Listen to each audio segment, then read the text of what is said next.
할렐루야. 반갑습니다.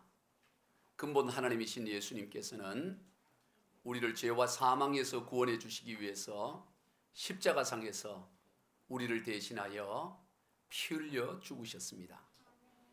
그런 예수님을 우리가 지난 시간에 살펴본 대로 부자고 사내들인 공회의 의원이었던 아리마대 사람 요셉과 또 공회원인 니고데모가 예수님의 시신을 유대 장례법에 따라 장례를 치렀습니다.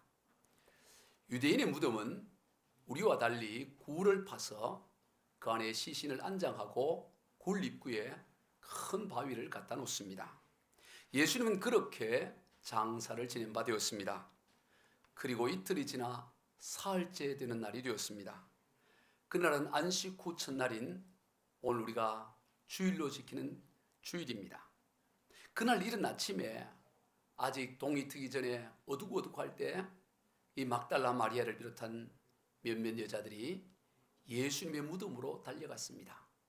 달려가 봤더니 예수님 무덤 입구에 놓여있던 바위가 옮겨져 있고 그 무덤 안을 들어가 보았더니 예수님의 시신은 없고 예수님의 시신을 쌌던 세마포와 그리고 머리를 쌌던 수건만이 놓여 있었습니다.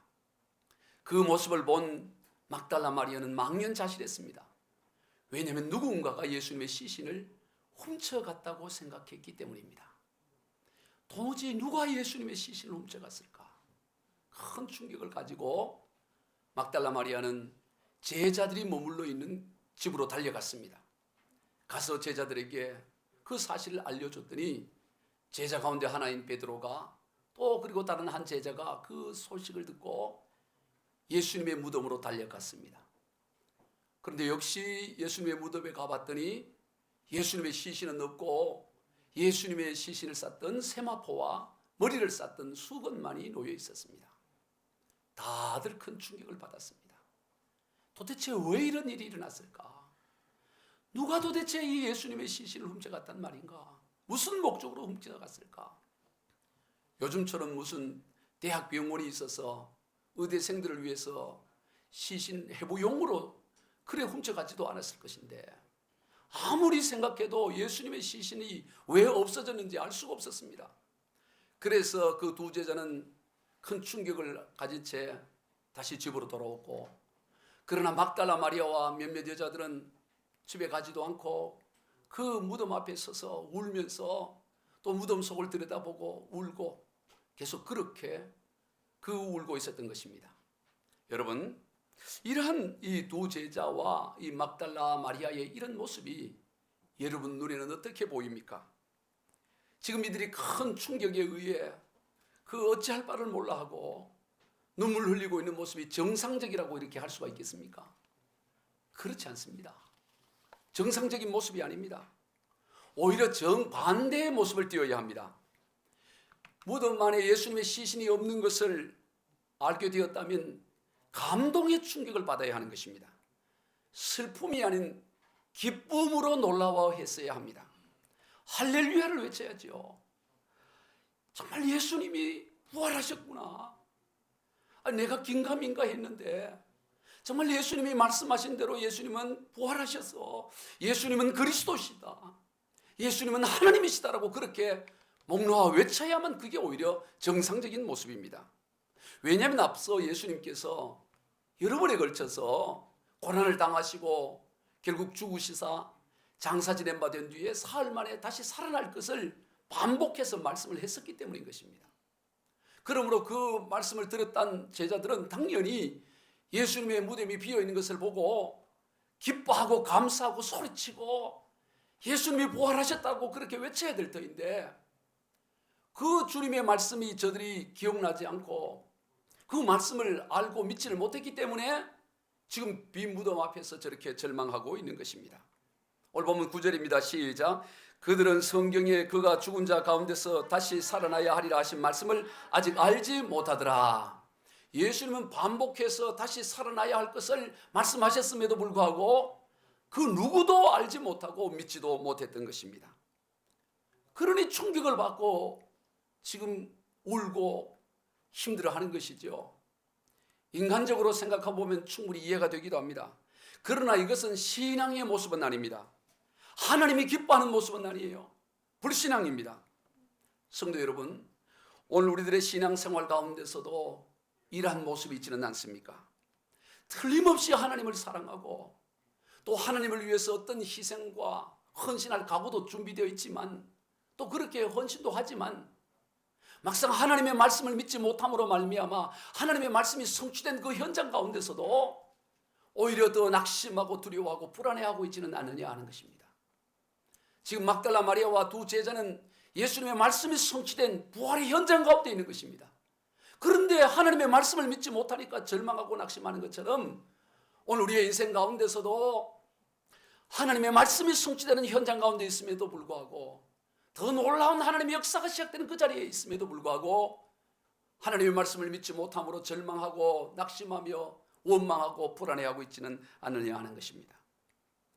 여러분, 세상의 모든 것은 다 유동적입니다. 세상에 변하지 않는 것은 아무것도 없습니다. 다만 그 변화의 크기가 얼마나 크고 작으냐일 뿐이지 다 변하는 것입니다. 모든 것이 다 변합니다. 그러나 유일하게 변하지 않는 단 하나의 예외가 있습니다. 그것은 바로 하나님의 말씀입니다. 오직 하나님의 말씀만이 영원히 변하지 않습니다. 예수님께서는 마태복음 5장 18절에서 시작, 진실로 너희에게 이르노니 천지가 없어지기 전에는 율법의 1.1획도 결코 변하지 아니하고 다 이루리라. 천지가 없어질지라도 율법 하나님의 말씀은 1.1획도 바뀌어지거나 변하지 않아 없어지지 않고 다 그대로 이루어진다고 말씀하는 거예요. 이사야 40장 8절입니다. 시작, 풀은 마르고 꽃은 시드나 우리 하나님의 말씀은 영원히 서리라 하라. 이 세상의 영화, 꽃과 같은 것, 좋은 것 다 세월 지나면 다 사라지지만 그러나 하나님의 말씀은 영원히 서리라고 주님은 말씀하시는 것입니다. 하나님의 말씀만이 영원합니다. 왜 그렇습니까? 말씀을 하시는 하나님이 영원하시기 때문인 것입니다. 나아가 말씀 자체가 하나님이시기 때문입니다. 오늘 우리는 이 말씀을 붙잡아야 합니다. 말씀이 그 자체가 응답이고 말씀이 확정입니다. 말씀이 변하는 경우는 없어요. 말씀이 변하는 것은 천지가 없어지는 것보다 더 어려운 일인 것입니다. 왜냐하면 하나님이 변할 수 없기 때문인 것이죠. 그러므로 우리가 붙들어야 할 것은 오직 하나님의 말씀밖에 없습니다. 그 말씀 하나만 확실히 붙잡고 있으면 어떤 상황 가운데도 넉넉히 이기고 승리할 수 있는 인생이 되는 거예요. 세상의 것은 다 변하기 때문에 잡았는 순간부터 변하고 잡았는 순간부터 바뀌어지고 달라지는 거예요. 그런데 많은 사람들이 하나님의 말씀을 제쳐놓고 살아가다 보니 하나님의 말씀이 성취되는 영광스러운 그 자리에서 절망하고 낙심하고 원망하는 거예요. 그 자리에 믿음으로 서 있으면 그로부터 놀라운 하나님의 역사가 시작될 수 있는데 하나님의 말씀이 없다 보니까 흔들거리고 불안하고 스스로 주저앉아 버리는 것입니다. 이는 마치 스포츠 경기에서 이미 이긴 재방송을 보고 있으면서도 마음을 졸이고 불안해하고 그리고 선수의 행동 하나하나에 일비일이려 하는 것과 같은 그런 어리석은 행동인 거예요. 여러분, 우리 주님이 약속하신 말씀이 있습니다. 이것은 절대 예언이에요. 성경은 모두 절대 예언입니다. 하나님의 말씀 반드시 이루어집니다. 그 중에 요한복음 16장 33절입니다. 시작, 이것을 너희에게 이르는 것은 너희로 내 안에서 평안을 누리게 하려 함이라. 세상에서는 너희가 환난을 당하나 담대하라, 내가 세상을 이겼노라. 세상에서 환난이 없을 거라고 말씀하지 않아요. 너 결코 환난 당하지 않을 거다, 그런 약속한 거 없습니다. 세상에서 환난을 당할 것이다. 그러나 두려워하지 마라. 세상에서 환난을 당하지만 반드시 이기게 될 것이다. 이길 수 있다. 내가 세상을 이겼노라. 세상을 이긴 내가 너와 함께하고 있다. 주님이 약속하는 것입니다. 로마서 8장 39절입니다. 시작, 그러나 이 모든 일에 우리를 사랑하시는 자로 말미암아 우리가 넉넉히 이기느리라. 겨우 이기는 게 아니에요. 빠듯하게 이기는 게 아닙니다. 넉넉히 이기느리라.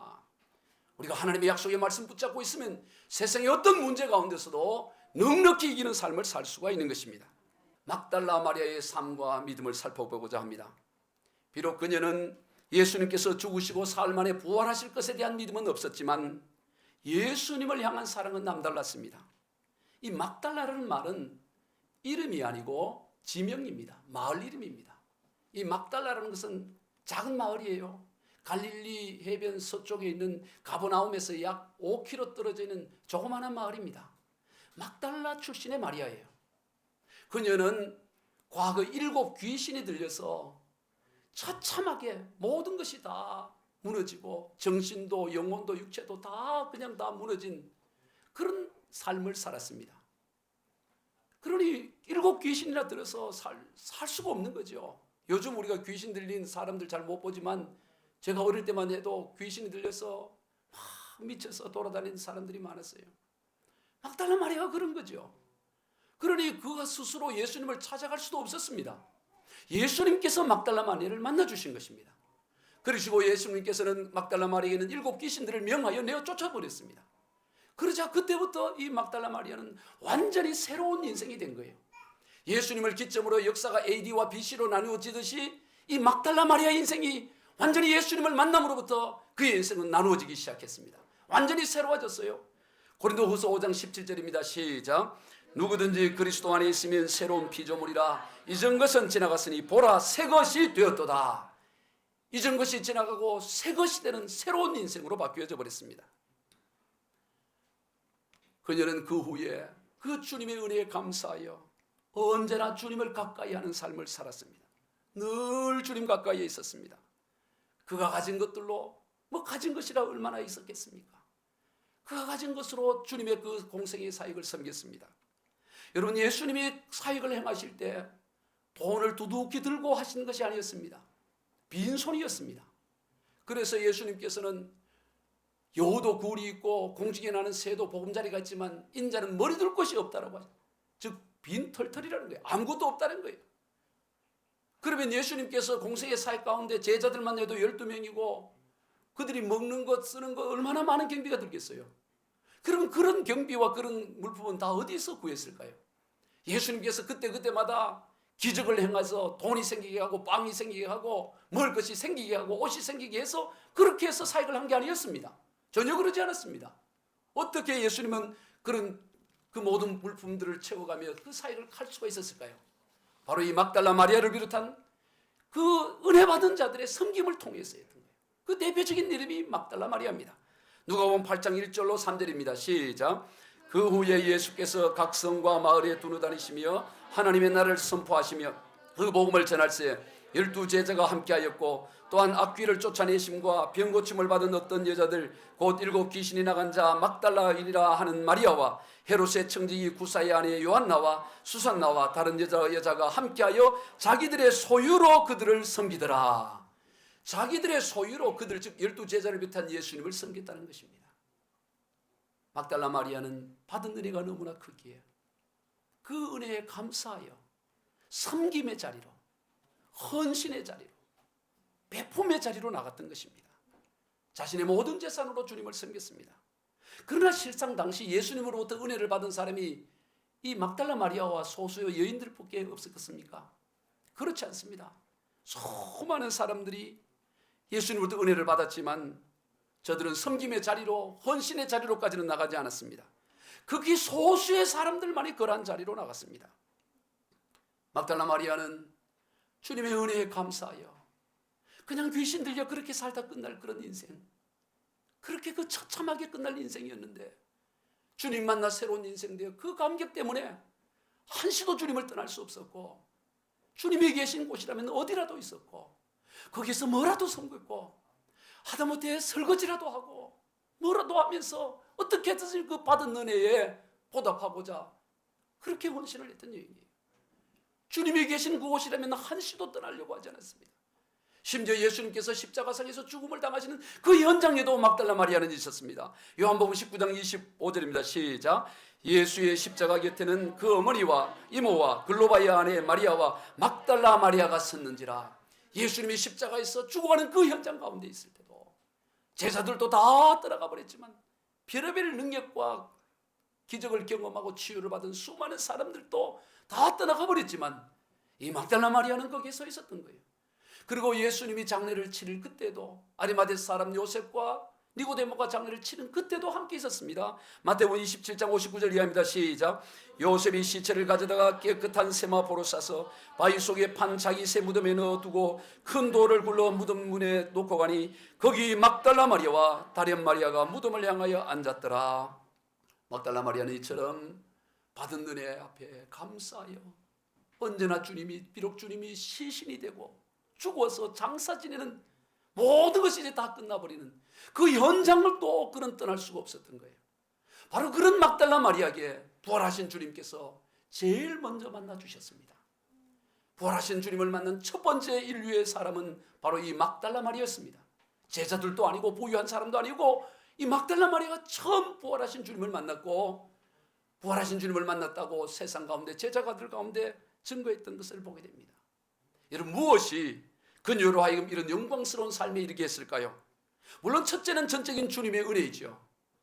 그리고 또한 주님의 은혜에 반응하여 나간 그 반응의 결과인 것입니다. 성도 여러분, 오늘 우리도 그러해야 합니다. 비록 우리 가운데 누구도 7 귀신 들린 막달라 마리아처럼 7 귀신이 들려서 머리를 해치고 뭐 이래 다닌 사람은 없겠죠. 그러나 가만히 들여다보면 막달라 마리아와 다를 바가 없습니다.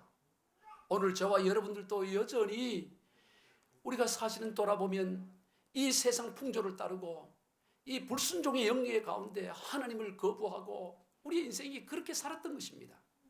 하나님께서 우리를 찾아와 주셔서 우리를 만나 주셨기 때문에 우리가 예수를 주로 고백하고 믿음에 이르게 되었지 우리 능력으로 그렇게 이르게 된 것이 아니에요. 전적인 하나님의 은혜였습니다. 에베소 2장 1절로 3절입니다. 시작. 그는 허물과 죄로 죽었던 너희를 살리셨도다. 그때 너희는 그 가운데서 행하여 이 세상 풍조를 공중의 권세 잡은 자를 따랐으니 곧 지금 불순종의 아들들 가운데 역사하는 영이라. 전에는 우리도 다 그 가운데서 우리 육체의 욕심을 따라 지내며 육체와 마음에 원하는 것을 하여 다른 이들과 같이 본질상 진노의 자녀였더니, 여러분 우리도 마찬가지라는 거예요. 여러분 오늘도 막달라 마리아는 여전히 우리들의 모습이나 다를 바가 하나도 없는 것입니다. 막달라 마리아나 우리나 다를 바가 뭐가 있습니다. 우리도 다 육체의 욕심을 따라 지내며 육체와 마음에 원하는 것을 하고 본질상 진노의 자녀 가운데 있다가 전적인 주님의 은혜로 막달라 마리아처럼 구원함에 이르게 된 것입니다. 그러면 이제 우리가 어떻게 살아야 될까요? 답은 간단합니다. 막달라 마리아가 산 것처럼 그렇게 우리도 살아야 되는 것입니다. 그저 은혜를 받았다는 것으로 끝나는 것이 아니라 은혜를 받은 것에서부터 새로운 출발과 시작이 되어야 되는 것입니다. 예수 그리스도께서 십자가에 피 흘려 죽으심으로 오늘 저와 여러분은 사나 죽으나 주의 것이 된 것입니다. 주님의 것이 되었어요. 이제 우리의 것은 아무것도 없습니다. 다 주님의 것이 되었습니다. 그러기에 우리는 하나님을 아버지라고 부를 수가 있는 근거가 있는 것입니다. 우리가 어떻게 하나님을 아버지라고 부를 수 있어요? 하나님의 아들이신 예수님의 것이 되었으니까, 예수님과 우리가 하나가 되었으니까, 그러니까 우리는 하나님을 아버지라고 당당히 부를 수가 있어요. 예수님의 것이 되었으니까. 사나 죽으나 우리가 주의 것이로다. 주의 것이 됐으니 하나님을 아버지라고 부를 수가 있는 것입니다. 오늘 본문에서 이 막달라 마리아는 부활하신 주님을 만나고 너무너무 기뻤습니다.